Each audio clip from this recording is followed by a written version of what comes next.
Jangan duk pergi cari Mahdi lah. Jangan duk tengoklah bila Dajjal akan muncul. Sampai waktu dia datang, sampai waktu dia tiba, dia akan dikeluarkan oleh Allah Subhanahu Wa Taala. Hatta Nabi Isa pun akan diturunkan oleh Allah Taala. Sampai waktu dan ketikanya. Kita bukan nak cari bila ia akan berlaku.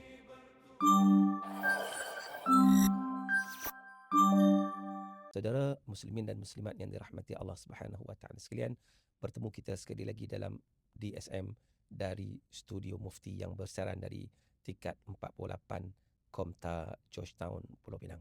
Saudara, pada hari ini kita menyaksikan dunia dilanda kegawatan. Kegawatan ekonomi, kegawatan politik, kegawatan sosial, sehingga kan peperangan demi peperangan berlaku. Dan sekarang yang masih berlangsung adalah peperangan antara gabungan Israel dan juga Amerika berlawan dengan Iran. Dan kita dapat menyaksikan bagaimana krisis ekonomi berlaku. Dan berlakunya panik dalam kalangan masyarakat. Ada yang sampai tahap keluar membeli barang dengan banyak, nak kumpul, takut tak sempat dalam keadaan perang seumpama ini. Dan ada juga yang telah menyatakan bahawa ini petanda Al-Imam Mahdi sudah pun muncul. Dan kita juga di Jabatan Mufti kita mendapat perkhabaran yang menyatakan bahawa adanya Imam Mahdi di negeri jiran kita, dikatakan ada Imam Mahdi. Dan ada juga yang membawa satu perkhabaran bahawa para ulama telah bermimpi bahawa Dajjal sudah pun keluar. Ini sesuatu perkara yang kita lihat fenomena-fenomena seumpama ini yang telah disebarkan dalam media sosial, kemudian di-share, disebarkan dengan begitu meluas. Sedangkan ianya merupakan perkara yang perlu diperhalusi, perlu dipahami dalam konteks syarak. Bila mana kita menyebut tentang peristiwa akhir zaman, ianya sudah pun disebut oleh Nabi SAW sejak 1400 tahun dulu. Sebab kita tahu bahawa Nabi Muhammad ni Nabi akhir zaman. Dan kita ni umat akhir zaman. Maka kiamat akan berlaku pada umat Nabi Muhammad SAW.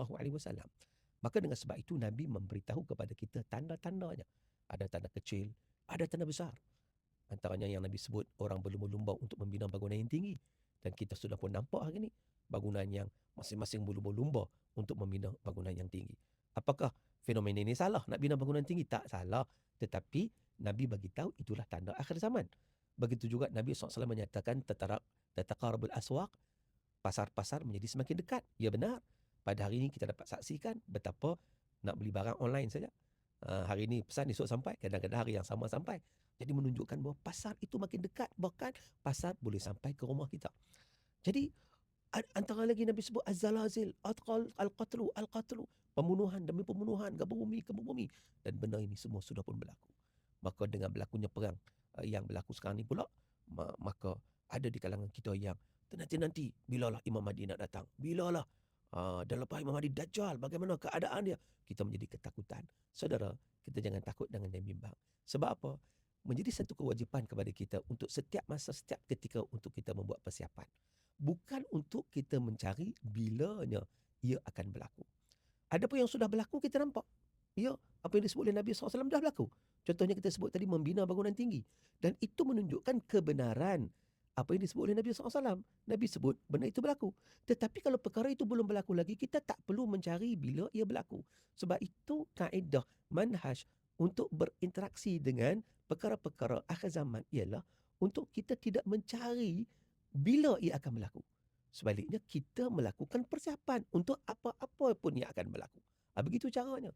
Sebab itu pada satu hari Nabi SAW berada dalam satu kuliah, satu muhadarah bersama dengan sahabat. Tiba-tiba ada seorang lelaki datang terus bertanya Nabi, mata sa'ah? Ya Rasulullah, bila kiamat? Tanya bila kiamat? Bila ia akan berlaku? Nabi tidak menjawab persoalan tersebut. Nabi tak jawab. Nabi tunggu dulu. Nabi teruskan ucapan Nabi sehinggalah last kali Nabi bertanya, siapa tanya tadi? Bila kawan itu jawab, maka Nabi tidak menjawab bila kiamat. Tapi Nabi menyatakan, ma'adatta lis-sa'ah. Apa yang kamu sediakan untuk hari kiamat? Apa preparation kamu? Apa persiapan kamu? Jadi itu cara berinteraksi dengan peristiwa akhir zaman. Jangan duk pergi cari Mahdi lah.